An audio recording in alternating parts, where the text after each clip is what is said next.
भांटू की कहानियाँ।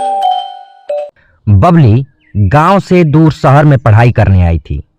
शहर की एक छोटी सी बस्ती में उसने एक कमरा किराए पर ले रखी थी, जिसमें वो अपना गुजारा कर रही थी।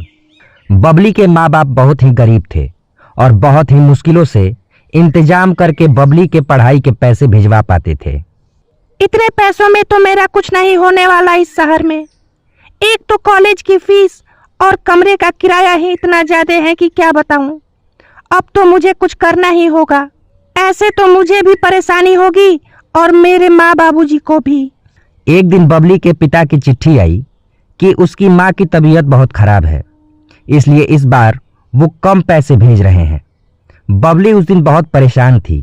वो शाम को बाजार से कुछ सामान लेने के लिए किराने की दुकान पर जाती है और दुकानदार से कहती है, भाई साहब, मैं यहाँ पास में ही किराए के मकान में रहती हूँ और मैं यहाँ नहीं हूँ। क्या आप मेरी कुछ मदद कर सकते हैं? देखो बहन, अगर तुम्हें उधार में सामान चाहिए तो वो मैं नहीं दे सकता। इसके अलावा अगर कोई मदद मैं कर सकूं तो जरूर करूंगा। अरे नहीं भाई साहब, मैं उधार के लिए नहीं आई थी, बल्कि मैं तो बस ये कहना चाहती थी कि क्या आप मुझे कोई काम दिलवा सकते हैं? पैसों की थोड़ी दिक्कत है। अच्छा, ये बात है। देखो बहन, यहाँ काम मिलना बहुत ही मुश्किल है, लेकिन अगर तुम चाहो तो यहीं पास की दूसरी गली में एक दुकान खाली है। तुम वहाँ कुछ कर सको तो बोलो। दुकान का मैं क्या करूँगी? मेरे पास तो उतने पैसे भी नहीं हैं कि मैं दुकान के लिए कुछ सामान भी खरीद सकूं। ये कहकर बबली वहां से चली जाती है और अपने कमरे पर पहुंचकर सोचने लगती है। वैसे तो वो दुकान वाला ठीक ही कह रहा था, अपनी दुकान होगी तो कुछ पैसे भी आ जाएंगे और मेरी पढ़ाई के लिए समय भी मिल जाएगा। फिर शाम को वो दुकान देखने चली जाती है। अंधेरा हो चुका होता है। अरे, इस दुकान का दरवाजा तो खुला पड़ा है। बबली अंदर जाकर देखती है तो अंदर दुकान बिल्कुल खंडहर पड़ी होती है। वह इधर उधर देख ही रही होती है कि तभी पीछे से एक अजीब सी आवाज आती है। कौन है वहां? किसकी हिम्मत हुई यहाँ आने की? कौन? मैं बबली। बबली इतना बोलती ही है कि वह चुड़ैल उसके सामने आ खड़ी होती है। चुड़ैल, लगता है तेरी मौत आई है जो तू मेरी दुकान में चली आई। मुझे जाने दो, मुझे मत मारो।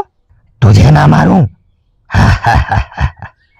ऐसा कैसे हो सकता है? तूने मेरी दुकान में घुसने की हिम्मत की है, तुझे मरना तो पड़ेगा ही। चुड़ैल बबली का गला पकड़ लेती है और वो उसे मारने लगती है। मुझे छोड़ दो। तुम जो बोलोगी वो मैं करूंगी, बस मुझे छोड़ दो। मेरे बूढ़े माँ बाप का इस दुनिया में मेरे अलावा और कोई नहीं है और मेरी माँ की तबीयत बहुत खराब है, जिसके लिए मुझे बहुत सारे पैसे चाहिए। मैं तो काम ढूंढने निकली थी, किसी ने मुझे बताया कि ये दुकान किराए के लिए खाली है। क्या तू सच बोल रही है? अगर मैं झूठ बोलूं तो बेशक आप मुझे मार देना। चुड़ैल को बबली की दुख भरी कहानी सुनकर उस पर दया आ जाती है। बता, मैं तेरी क्या मदद करूं? आप मेरी मदद करोगी? सच में? हाँ, मैं तेरी मदद करना चाहती हूँ।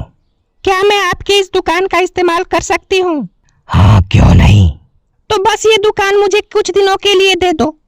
यहाँ सब सामान भी है, मैं इसकी साफ सफाई भी कर दूंगी। चुड़ैल कुछ जादू करती है और दुकान की सफाई खुद ब खुद होने लगती है। बबली यह देखकर हैरान हो जाती है। चुड़ैल दोबारा जादू करती है तो वहां एक गैस चूल्हा, बड़ी सी कढ़ाई, बाकी बर्तन और खाने का खूब सारा सामान आ जाता है। क्या मैं ये सपना तो नहीं देख रही? बिल्कुल भी नहीं। अब तू इसमें जो चाहे वो बनाकर अपनी दुकान में बेच सकती है। पर मैं क्या बनाऊं? एक काम कर, तू दुकान पर बैठ और मैं यहाँ अंदर बैठकर समोसे बनाती हूँ, फिर तू उनको बेचना। तुमको समोसे बनाने आते हैं? ये दुकान पहले मेरे पति के ही थी। मैं यहाँ समोसे बनाती थी, लेकिन एक दिन शराब के नशे में उन्होंने मुझे खौलती कढ़ाई में धक्का दे दिया और मैं मर गई। उसके बाद मैं एक चुड़ैल बन गई और मैंने अपने पति से अपनी मौत का बदला ले लिया। ये तो बहुत बुरा हुआ तुम्हारे साथ। उसके बाद चुड़ैल जादू से फटाफट समोसे बनाने लगती है, जिसे देखकर बबली की आंखें फटी की फटी रह जाती हैं। फिर बबली उन समोसों को बेचने लगती है। समोसे इतने स्वादिष्ट होते हैं कि उसकी दुकान पर हमेशा भीड़ लगी रहती है। उस दिन के बाद समोसे बनाने वाली चुड़ैल सब कुछ अकेले ही संभाल लेती है और बबली अपनी पढ़ाई पर ध्यान देती है। शाम को वक्त निकालकर बस उसे 3 घंटे के लिए दुकान को संभालना होता था। चुड़ैल की मदद से बबली अच्छे से अपने पेपर्स देती है और जब उसका रिजल्ट आता है तो वह खुशी से पागल हो जाती है। मुझे तो यकीन ही नहीं हो रहा कि कॉलेज में मैंने टॉप किया है और अब मुझे स्कॉलरशिप भी मिल जाएगी। बबली फटाफट यह खुशखबरी अपनी चुड़ैल सहेली को देती है। बबली उस दिन बहुत खुश होती है। पता है, मुझे अब एक अच्छी नौकरी मिल जाएगी। क्या सच में? यह तो बहुत खुशी की बात है। अब तुम बिना किसी परेशानी के अपने माँ बाप का ख्याल रख सकती हो। फिर बबली अपने माँ बाप को भी शहर बुला लेती है और सब खुशी खुशी साथ रहते हैं। सालों बीत जाते हैं, पर बबली और उसकी चुड़ैल सहेली की दोस्ती ऐसे ही बनी रहती है।